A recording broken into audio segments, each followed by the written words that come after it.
নিয়ত করা কি রোজা রাখার জন্য জরুরি? নিয়ত তো সমস্ত ইবাদতের জন্য জরুরি, কিন্তু নিয়ত করা জরুরি, নিয়ত বলা জরুরি না। নিয়ত করা এক জিনিস আর নিয়ত বলা আরেক জিনিস। মুখে নিয়ত বলে আর অন্তরে নিয়ত করে, অন্তরে নিয়ত করে আর মুখে নিয়ত বলে। ইবাদতের মধ্যে নিয়ত করা ফরজ। রোজার জন্য নিয়ত ফরজ, নামাজের জন্য নিয়ত ফরজ, কিন্তু নিয়ত বলাটা ফরজ বা সুন্নাত কোনটাই না। আমরা যে রোজার নিয়ত শুনছি, নাওয়াইতু আন আসুমা গাদান, আছে না? বিভিন্ন আপনার ক্যালেন্ডারেও লেখা থাকে, ভিত্তিহীন।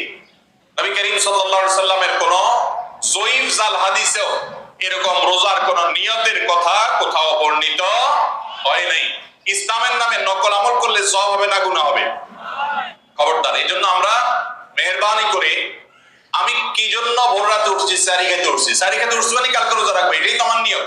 মনের ইচ্ছা আছে, ইন্টেনশন আছে, এটাই নিয়ত। মুখে আলাদা নিয়তের উচ্চারণ দরকার নাই। একজন রোজাদারের জন্য রমজানের প্রতিটি দিনের আমলের রুটিন কি হবে, কিভাবে সে তার রোজা কাটাবে?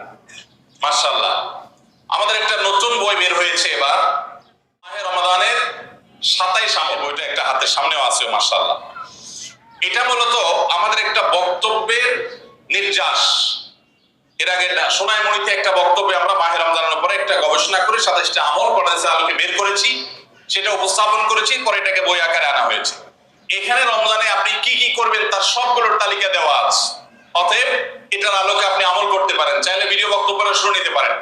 একবার সকাল থেকে রাত পর্যন্ত একটা সুনির্দিষ্ট রুটিনের মধ্য দিয়ে কাটাবেন, আর কিচ্ছু করতে পারেন না পারেন, শুধু একটা কথা বলে যাই, রমজান মাসে ফরজ রোজা রেখে অন্তত কোন প্রকার হারাম কাজ, গুনাহের কাজ করবেন না। বাস এটুকু যদি করতে পারেন, ইনশাআল্লাহ আপনার রমজান সাকসেস। চেষ্টা করা যাবে না ইনশাআল্লাহ?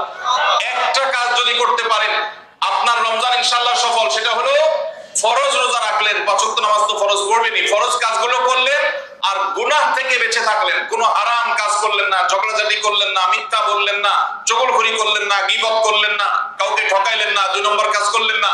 এই গুনাহমুক্ত যদি রমজান কাটাইতে পারেন, আপনার রমজান সাধনা সার্থক ইনশাআল্লাহ। আল্লাহ তৌফিক দান।